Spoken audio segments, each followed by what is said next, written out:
Bien, vamos a la entrevista. Ha llegado el momento de conversar en CNN Tiempo. Vamos a ir a revisar algunas imágenes que nos introducen en la conversación que vamos a tener el día de hoy. Vamos a hablar sobre cambio climático, cómo nos adaptamos, cómo nos protegemos, cuáles son los efectos que ya estamos observando en nuestra vida cotidiana. De todo eso vamos a hablar con Paulina Aldunce. Ella es investigadora del Centro del Clima y la Resiliencia y además miembro de la Facultad de Ciencias Agronómicas de la Universidad de Chile. Conversamos de cambio climático ahora en CNN Tiempo. Y ya estamos en contacto con Paulina. Paulina, muchas gracias por tu tiempo. ¿Cómo estás? Muy buenas tardes. Muy buenas tardes, sí. Muchas gracias por la invitación una vez más para hablar de estos temas que tenemos que acostumbrar a hablarlos. El cambio climático y el calor se vino para quedarse. Claro, es un hecho. Y quisiera preguntarte, para comenzar, ¿cómo ha cambiado nuestra vida el cambio climático? A través de ejemplos concretos, Paulina. Nuestra vida. Cuando hablamos de nuestra vida tenemos que hablar no solo de nosotros, tenemos que hablar de todos. Claro. Mira, yo estoy haciendo trabajos de terreno en la zona del Valle de Aconcagua y en la zona de Chañaral. ¿Y cómo ha cambiado la vida de las personas debido al cambio climático? Hay impactos que son tremendos y que en la ciudad se ve menos que en el área rural. En el área rural, fuera de Santiago, fuera de las ciudades, se está sufriendo con muchísima más fuerza el cambio climático y las alzas de temperatura, porque les afecta no solo en su diario vivir, en el día a día, sino que también en sus procesos de medios de subsistencia. Los pequeños como la agricultura, por ejemplo, claro. Están en serios problemas, los pequeños agricultores están en serios problemas con estas olas de calor y estas temperaturas que son más frecuentes y más severas debido al cambio climático y que se combinan además con otros impactos del cambio climático como la reducción de la precipitación, por ejemplo, que causa sequías. Y además eso se combina con el uso insostenido de los recursos naturales. Entonces es una problemática muy compleja. Sí, y en ese sentido, y antes de seguir avanzando en la conversación, pareciera que no siempre se ve o no siempre se tiene sobre la mesa el impacto, por ejemplo, como tú señalabas, se ha generado en los sectores rurales, y pareciera también que en ese sentido las autoridades o han llegado tarde o todavía no han llegado, Paulina. Mira, la verdad es que yo te voy a hablar desde la voz de quienes entrevisto. Hemos realizado muchas entrevistas, llevamos más de 40 entrevistas relacionadas a impactos del cambio climático y lo que dicen con respecto, por ejemplo, a los impactos que están teniendo los pequeños agricultores, los incendios forestales también. Ellos dicen que principalmente el gobierno el Estado, porque no es solo este gobierno, y llega con respuestas, pero muchas veces esas respuestas ya son tardes, cuando los impactos y los daños y el sufrimiento ya fue creado. Entonces, no es que el Estado no se preocupe y no haga cosas, sí la está haciendo, pero es muy complejo para tomar decisiones en los niveles de incertidumbre con respecto al clima y los niveles de impacto en cuanto a su severidad y frecuencia. Es muy complejo porque son escenarios de toma de decisiones que no son los que estaban acostumbrados a tomar decisiones. Las tomas de decisiones siempre están en un marco de incertidumbre, pero el nivel de incertidumbre actual y el nivel de severidad de los impactos del cambio climático y los cambios en el clima hacen que se complejice mucho la toma de decisiones. Y aquí un punto súper importante. Hay un reporte que se llama el reporte del IPCC, del Panel Intergubernamental de Cambio Climático. Yo participé en uno de esos reportes que se basó en más de 34.000 artículos científicos. O sea, lo que yo te voy a decir en este momento no lo dice Paulina Aldunce y la gente que investiga con ella, lo dicen todos los científicos del mundo. Y ahí se dice que las respuestas y la toma de decisiones para adaptarse al cambio climático hay un vacío. Y hay un vacío y hay brechas que son tremendas y por lo tanto todo lo que necesitamos en adaptación no se está haciendo, se está haciendo tarde y además afecta más a unos que a otros. Y vamos a entrar precisamente a eso, pero también solo para complementar tu respuesta anterior, no siempre las respuestas son iguales en todos los territorios de Chile, pero además de aquello, además de hablar de la realidad local, se requiere de un esfuerzo mundial. Para que esto tenga un real efecto, el esfuerzo debe ser mancomunado y hemos visto constantemente líderes mundiales que muchas veces todavía niegan esta situación que es más que evidente, Paulina. O sea, síntomas de los efectos, del impacto del cambio climático, estamos viendo prácticamente todas las semanas en nuestro país y en todo el mundo. Y sobre la adaptación, Paulina, que tú hacías referencia recién, quisiera preguntarte cómo adaptarnos a esta realidad. Te iba a decir nueva realidad, pero en verdad ya no tiene nada de nueva. ¿Cómo nos adaptamos a esta realidad? Bueno, esta es nuestra realidad. Lamentablemente estas olas de calor van a continuar y nos tenemos que adaptar desde el nivel internacional al nivel local. Lamentablemente, si esperamos a nivel local o a nivel individual, esperamos sentados a que los estados y la toma de decisiones a nivel local también se haga por los agentes solamente de gobierno, nos va a afectar. O sea, en el fondo sería ideal que hubiesen políticas públicas más robustas, que hubiesen respuestas más robustas, pero no podemos esperar a que eso suceda sin hacer nada. Tenemos que hacer cosas nosotros. Los pequeños agricultores, por ejemplo, ya están haciendo muchas cosas. Ya no se puede trabajar a las horas de más calor, por ejemplo. Hay que proporcionar agua a las personas que están trabajando en el campo. Hay que proteger los cultivos. Por ejemplo, veía que una agricultora hace poco tiempo atrás en el Valle de Aconcagua, sus tomates los cubres con un mulch que se llama, que son, ¿no es cierto?, restos de pasto, restos orgánicos, para que el agua que está en los tomates no se vaya. La poca agua que tiene para regar con esta ola de calor no se evapore y se quede ahí. Entonces hay que hacer un montón de medidas de adaptación, tanto en lo rural como en lo urbano. Se espera que la población mundial, más o menos en un 50%, en un par de décadas, viva en sectores urbanos, y por lo tanto el rol en la adaptación de los sectores urbanos es importante. Y ahí hay muchas cosas que hacer. Por ejemplo, aumentar las áreas verdes, aumentar las áreas azules, enfocarse en aquellas islas de calor. Lamentablemente, aquella población que vive en áreas de menos ingresos tienen menos plazas que nosotros, tienen menos áreas verdes que nosotros, no tienen dónde poder refugiarse. Y obviamente el cemento se calienta muchísimo más que un área verde. Entonces hay muchas medidas que se pueden tomar, como por ejemplo aumentar el área verde. Pero el área verde, ¿Paulina?, hay que aumentarla inteligentemente. Sí. Cuando dices áreas azules, ¿a qué te refieres particularmente? ¿A agua, derechamente? Sí, a agua. ¿Pese a que estemos en medio de una crisis hídrica?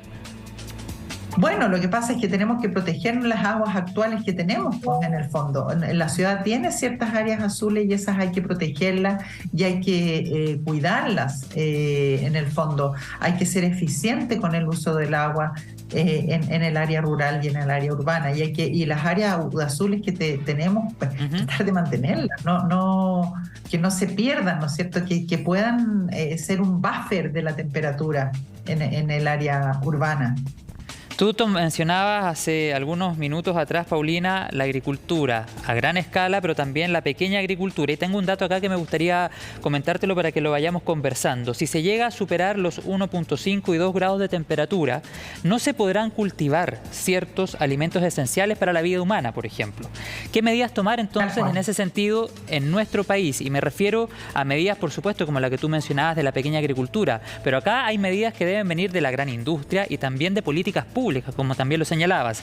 ¿Qué medidas en concreto podríamos llevar a la práctica para evitar que finalmente toda esta crisis de la que hemos estado conversando derive en una crisis alimentaria de grandes proporciones? Ese dato que tú diste, que muchos de los alimentos y cultivos esenciales para la vida humana no se van a poder cultivar en muchas partes del mundo, ese dato es específico de este reporte que te digo yo, que está basado en más de 35.000 artículos científicos, que es el IPCC. Y por lo tanto es así. Hay que tener medidas de apoyo, pero medidas de apoyo inteligentes. Hay que apoyar al pequeño agricultor. Si tú piensas, nosotros, Chile, ¿cómo se abastece de sus alimentos? Se abastece por el pequeño agricultor, ¿no es cierto? Y se abastece por lo que no se ocupa en la exportación, ¿ya? Por ejemplo, si hay una exportación de nectarines o de durazno, el nectarín más pequeño, el que no tiene color, el que está un poco deformado, el que no se exporta, y es el que el chileno termina comiendo, ¿no es cierto? Pero también está el pequeño agricultor. Ese tomate que tiene más sabor viene del pequeño agricultor. Ese durazno que tiene más sabor generalmente viene del pequeño agricultor. Y lamentablemente hoy día, yo estoy llegando a la conclusión y le he preguntado a otras personas y a otros colamatólogos que tengo la sensación que hay una, y se me llegan a parar los pelos de puro decirlo, que tengo la sensación que hay una alta probabilidad de que seamos testigos de la desaparición del pequeño agricultor. ¿Tú te imaginas lo que es eso para una cantidad de gente que vive en el área rural? Gente que me dice, pequeños agricultores, yo no quiero ser otra cosa, esto es lo que yo soy, si yo no puedo cultivar, ¿qué hago? Entonces no es solo un problema de cómo nos vamos a alimentar, es cómo esas personas van a subsistir, el efecto psicológico que eso tiene. No, y le quitas el sustento a un porcentaje importantísimo de la población chilena.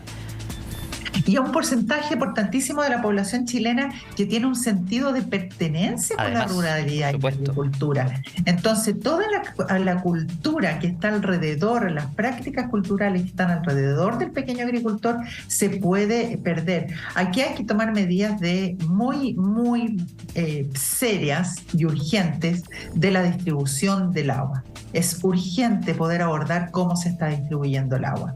No puede ser que en los valles, por ejemplo, como el Valle de Aconcagua, la parte baja del valle no tenga agua y las partes altas, donde hay cultivos de exportación, tengan agua. Estas medidas de los pozos profundos que antes eran de 20, 30 metros, ¿no es cierto? Y ahora llegan hasta 150 metros, están secando toda la laguna, toda la napa que va por debajo de los valles. Entonces, si tú piensas, el gran agricultor o las grandes empresas tienen los millones, porque son millones los que se gastan en un pozo profundo de 150 metros. El pequeño agricultor no lo tiene. Entonces hay que empezar por ver cuánta agua y cómo se está distribuyendo esta agua. Y poder fiscalizarlo, porque detrás del agua hay plata. En este momento el agua es un recurso económico importante. El que tenga agua tiene plata en el medio rural y los agricultores. Entonces hay que realmente, urgentemente, poder concentrarse en la distribución del agua más equitativa, que alcance para todos. Paulina, y a modo de conclusión, quiero poner sobre la pantalla o sobre la mesa un título de una columna muy interesante que tú publicaste hace algún tiempo que dice ¿qué más necesitamos para actuar hoy? Y te lo pregunto a modo de conclusión, luego de toda esta larga conversación que hemos sostenido durante el programa. ¿Qué más necesitamos para actuar hoy? ¿Qué más necesitamos para actuar hoy? Que se escuche la ciencia. La gente habla del cambio climático porque la ciencia fue la que dijo que el cambio climático existía hace mucho tiempo. Hacemos unos tremendos esfuerzos escribiendo informes del IPCC, leyendo 34.000 artículos para un reporte, 14.000 artículos para el otro. Hay que escuchar a la ciencia, hay que tomar conciencia. Y ¿sabes qué? Ya no podemos seguir adornando esto como que no es algo catastrófico. Esto es una catástrofe. Y nos guste o no, y nos preocupe o no, es mejor hablarlo. Entonces, ¿qué nos falta para tomar conciencia? Es tomarle el peso a lo que estamos viviendo. Esto es una catástrofe que va a generar colapsos. Va a generar colapsos como incendios de grande envergadura. Va a generar colapsos como... Y que están pasando ya.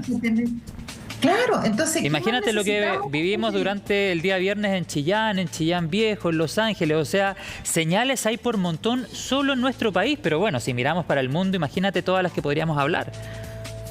Lo que pasa es que hay que perder y hay que romper la apatía al cambio climático. Exactamente.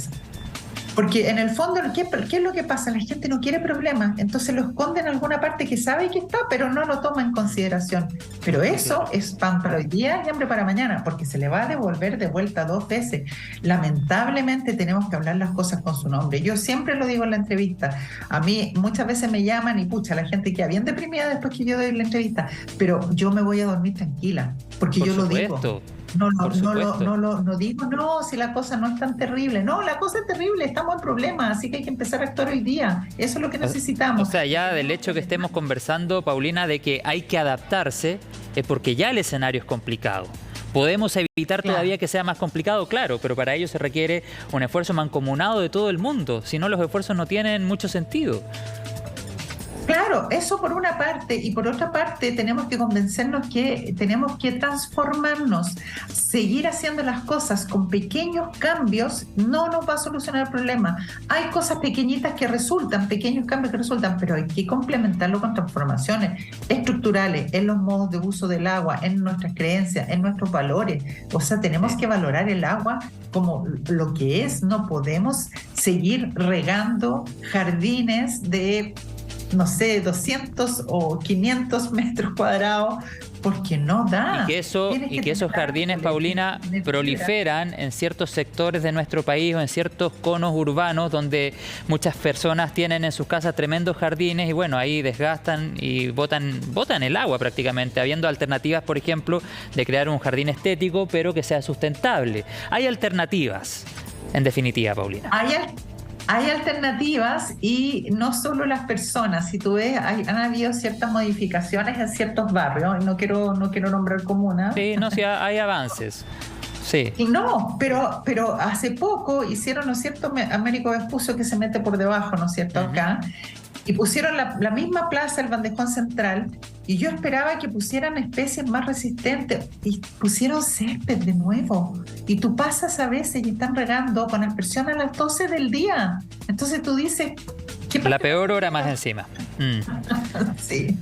Paulina, te quiero agradecer la conversación, el análisis, ha sido muy interesante conocerte y también escucharte, es muy inspirador y qué bueno que lo digas de manera categórica porque estos temas hay que hablarlos así, es una situación que está pasando y tenemos que actuar ahora. Muchas gracias, Paulina Aldunce, investigadora del Centro de la Ciencia del Clima y la Resiliencia, por esta conversación y además miembro de la Facultad de Ciencias Agronómicas de la Universidad de Chile. Así es, ¿verdad?